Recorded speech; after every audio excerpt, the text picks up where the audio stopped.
آج ہم اگر کہیں جی سود نہ لو، کہتے ہیں جی سارے لیتے ہیں، فوج سے پینشن ملی، گورنمنٹ سے پینشن ملی، پیسے جمع کر دیے، بیٹھ کر سود کھاتا رہا۔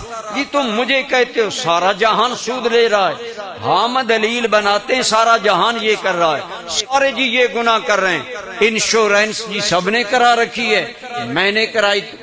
اللہ تعالیٰ فرماتا ہے قیامت کے دن ہم یہ نہیں پوچھیں گے باقی کیا کہتے تھے، ہم پوچھیں گے تم بتاؤ تم میرے بندے تھے یا نہیں۔ پھر شرعی عدالت نے یہ فیصلہ دیا کہ ملک سے سود بند ہونا چاہیے، تو اب نیشنل بینک سے سپریم کورٹ میں اپیل دائر کروا دی گئی ہے، اور بینکوں والوں بھی کر رہے ہیں۔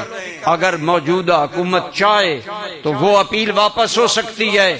ہم موجودہ حکومت کو آج یہ عرض کرنا چاہتے ہیں، جامع مسجد امیر حمزہ کا یہ اجتماع ان کی خدمت میں اپیل کرنا چاہتا ہے کہ ہمیں بھی خدا کے عذاب سے بچاؤ، خود بھی عذاب الہی سے بچو، کیونکہ قرآن نے کلیئر کہا سود لینے اور دینے والا اللہ رسول سے جنگ کرنے والا۔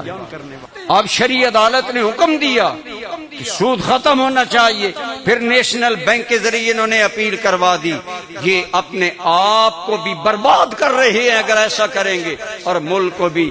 اس لیے آپ اس بات میں ہاتھ کھڑے کر کے میری اس قرارداد کی حمایت کریں۔ جامع مسجد امیر حمزہ کا یہ اجتماع جمعہ گورنمنٹ سے اپیل کرتا ہے کہ سپریم کورٹ سے نیشنل بینک کی اپیل واپس لی جائے اور ملک سے سودی کاروبار ختم کرنے۔ کیا آپ متفق ہیں؟ سارے ہاتھ کھڑے رکھیں، متفق ہیں؟ لیکن امانت اور دیانت کی ایک بات یہ ہے، اگر حکومت سے آپ مطالبہ کرتے ہیں نیچے ہاتھ کر لیں کہ آپ سود بند کر دیں، تو ہمارے ذاتی سودی معاملات اور بینک اکاؤنٹ بند ہونے چاہیے کہ نہیں ہوتے؟